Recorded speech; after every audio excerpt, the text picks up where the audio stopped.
নমস্কার এভরিওয়ান। বিবেক আশ্রম ইউটিউব চ্যানেলের পক্ষ থেকে আপনাদের স্বাগত। আজ আমরা স্বামী বিবেকানন্দের সাথে তার শিষ্যের যে কথোপকথন, স্বামী শিষ্য সংবাদ বই থেকে ছোট্ট একটা অংশ পাঠ করব। ঘটনাটা বেলুর মঠের ভাড়াটিয়া মঠ বাড়ি, মানে বেলুর মঠে যে রামকৃষ্ণ মিশন, সেটা যখন তখনও হয়নি, ভাড়াটিয়া অবস্থায় ছিল, সেই সময়কার কথা। 1898 খ্রিস্টাব্দে শিষ্য আজ প্রাতে মঠে আসিয়াছে। ভাষা একটু পুরনো, কারণ আমাদের চলিত ভাষা নয়, যেহেতু 1898 সালের ঘটনা, তাই একটু সাধু ভাষা রয়েছে। স্বামীজির পাদপদ্ম বন্দনা করিয়া দাঁড়াইবা মাত্র স্বামীজি বলিলেন, কি হবে আর চাকরি করে, না হয় একটা ব্যবসা কর।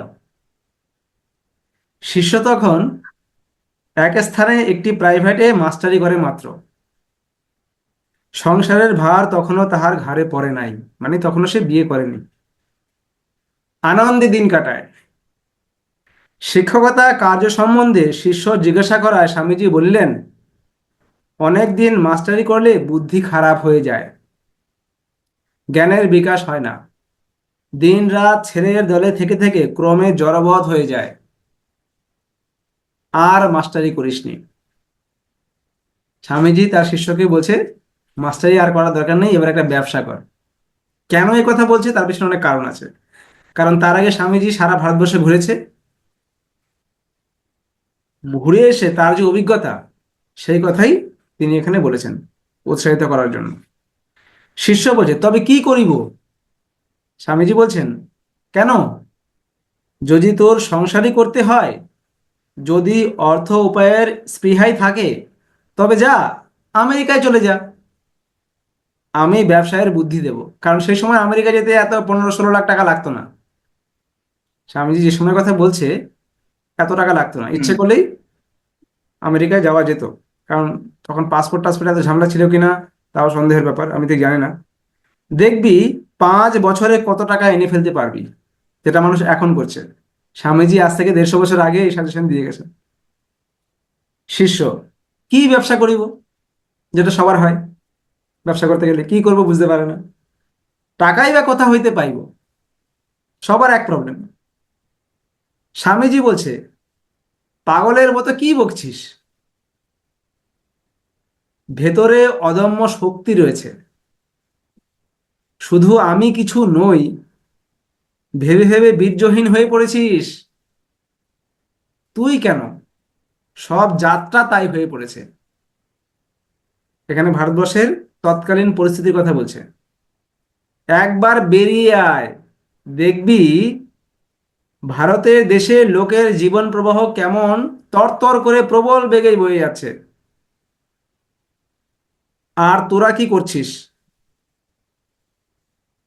এত বিদ্যে শিখে পরের দোরে ভিখারির মতো চাকরি দাও চাকরি দাও করে বেড়াচ্ছিস।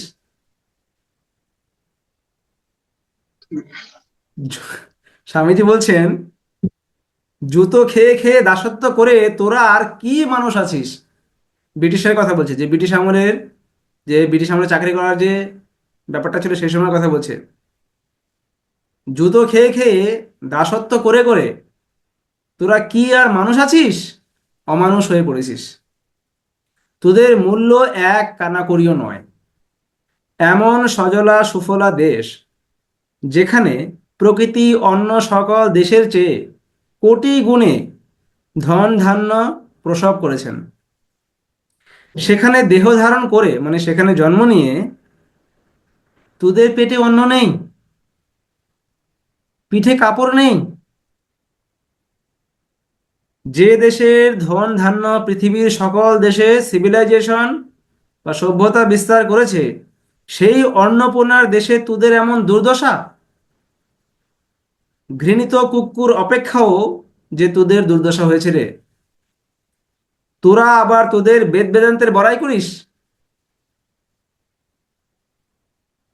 কিরকম চাঁচাছোলা ভাষায় স্বামীজি চোখে আঙুল দিয়ে দেখিয়ে দিচ্ছে যে ভারতবর্ষ যে বেদ বেদান্তের বড়াই করে, খেতে পায় না, পরনে কাপড় নেই, পেটে খাবার নেই, অথচ বেদ বেদান্তের বড়াই।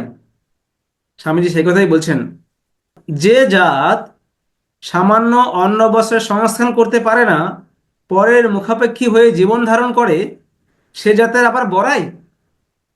ধর্মকর্ম এখন গঙ্গায় ভাসিয়ে আগে জীবন সংগ্রামে অগ্রসর হও। এই কথাটাকে মানুষ নেগেটিভ ভাবে ভাবে যে স্বামীজি হয়তো ধর্মকর্মের বিরোধী ছিলেন, বিষয়টা তা নয়। খালি পেটে ধর্ম হয় না। যখন মানুষের পেটে ভাত থাকে, পিঠে কাপড় থাকে, দু পয়সা এক্সট্রা থাকে, তখনই মানুষ মন্দিরে গিয়ে দান করে। যে খেতে পায় না সে আবার দান কোত্থেকে করবে? তাই স্বামীজি কথা বলেছেন।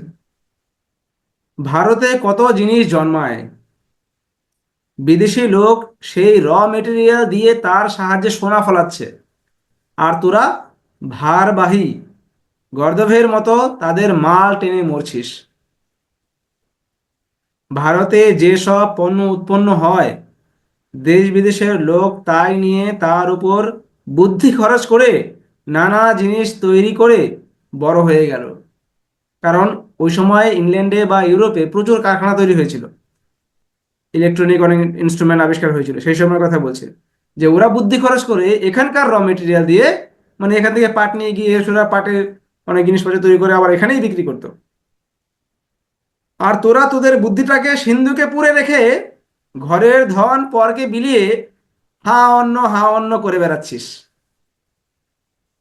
শিষ্য বলছে, কি উপায়ে অন্ন সংস্থান হইতে পারে মহাশয়? স্বামীজি আবার বলছেন, উপায় তোদেরই হাতে রয়েছে রে। চোখে কাপড় বেঁধে বলছিস আমি অন্ধ, কিছুই দেখতে পাই না। চোখের বাঁধন ছিঁড়ে ফেল, দেখবি মধ্যাহ্ন সূর্যের কিরণে জগৎ আলো হয়ে রয়েছে। টাকা না জোটে তো জাহাজের খালাসি হয়ে বিদেশে চলে যা। তার মানে সেই সময় এভাবেও বিদেশে যাওয়া সম্ভব ছিল।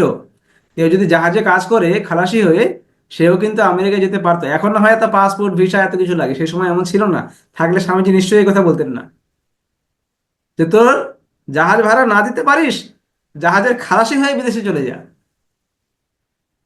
দিশি কাপড় গামছা কুলো ঝাঁটা মাথায় করে আমেরিকা ইউরোপে পথে পথে ফ্রি কর গিয়ে, যেমন আমাদের এখানে হকাররা ফ্রি করে ইন্ডিয়ান জিনিসপত্র, সেইগুলোই ওই দেশে বিক্রি করলে মানুষ মানে প্রচুর টাকা হয়ে যেত। দেখবি ভারতজাত জিনিসের এখনো কত কদর। আমেরিকায় দেখলুম, আমেরিকায় দেখলুম মানে উনি তো আমেরিকায় ছিলেন, হুগলি জেলার কতগুলি মুসলমান ওইরূপে ফ্রি করে ধনবান হয়ে গেল রে। হুগলি জেলার কথা বলছে, আমেরিকায় গিয়ে সেই সময় এরাই করতো। কি বাস্তব উদাহরণ! তাদের চেয়ে কি তোদের বুদ্ধা বুদ্ধি কম? কারণ যে শিষ্য সে তো বেদান্তে এক্সপার্ট ছিল, আগেই বলেছি, পণ্ডিত ছিল। তাই বলছে যদি হুগলি জেলার কিছু মুসলমান যারা অতটা পড়াশোনা জানো না, তারা যদি করতে পারে, তোদের বেদ বেদান্ত পড়ে তোদের বুদ্ধি কি তাদের থেকে কম? তোরা কি করতে এখানে পড়ে রয়েছিস এই হতভাগা দেশে, কি করছিস তোরা?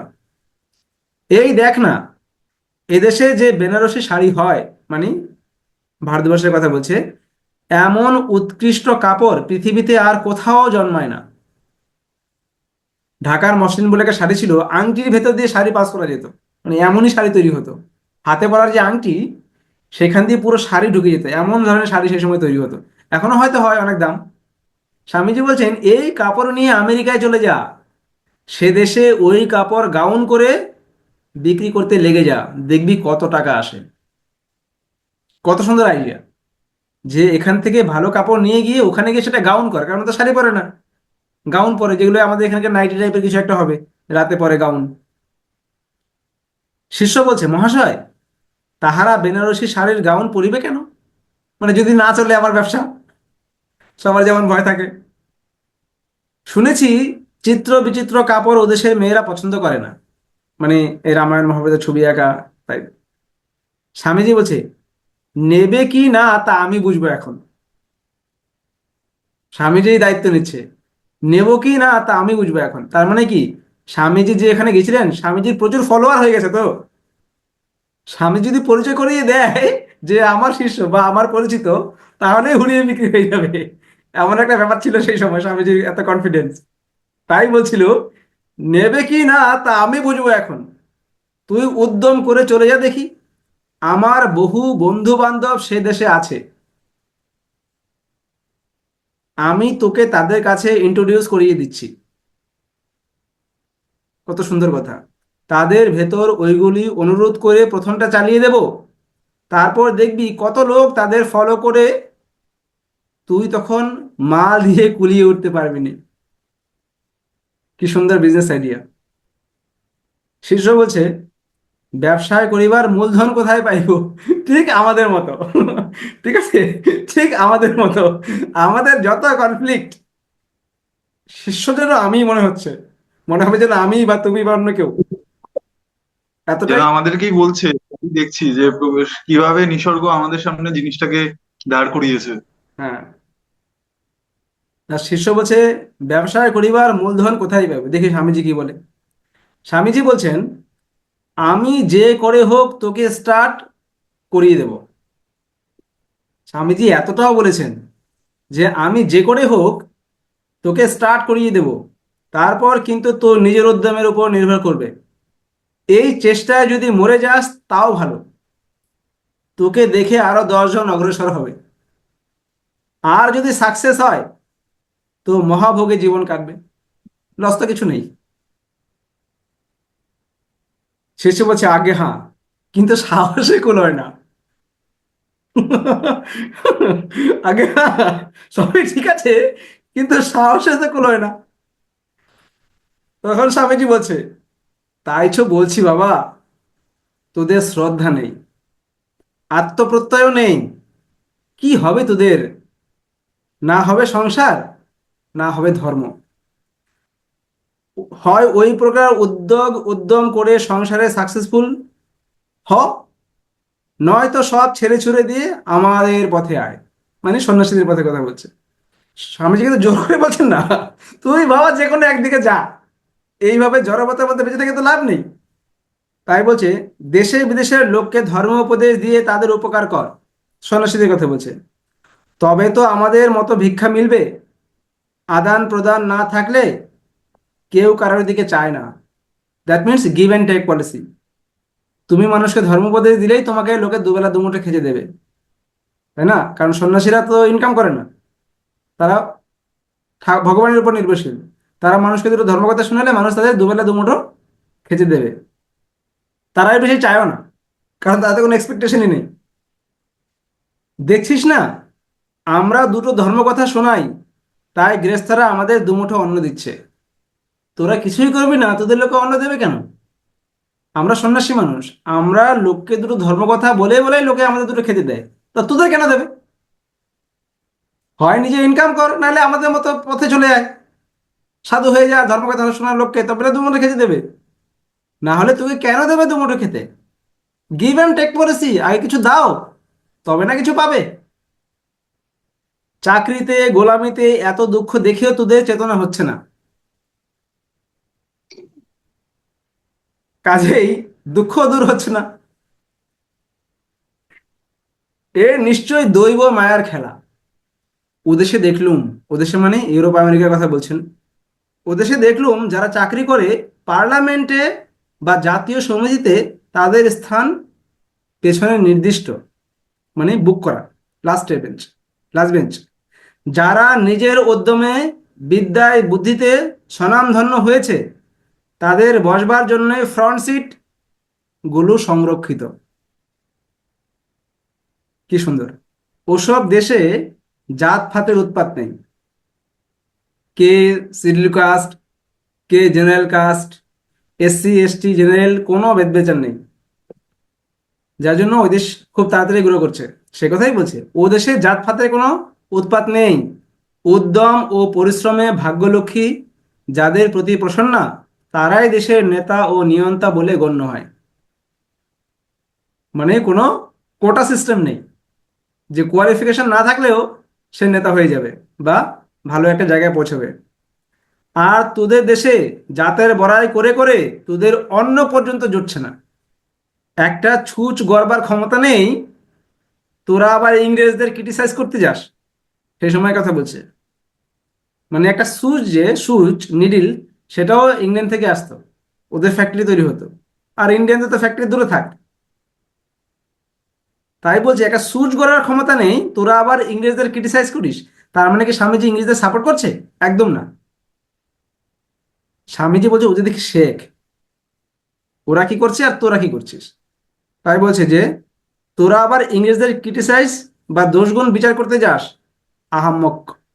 ওদের পায়ে ধরে জীবন সংগ্রাম উপযোগী বিদ্যা, মানে যে স্কিল, প্র্যাকটিক্যাল স্কিল বা ভোকেশনাল স্কিল, সেইগুলো শেখ।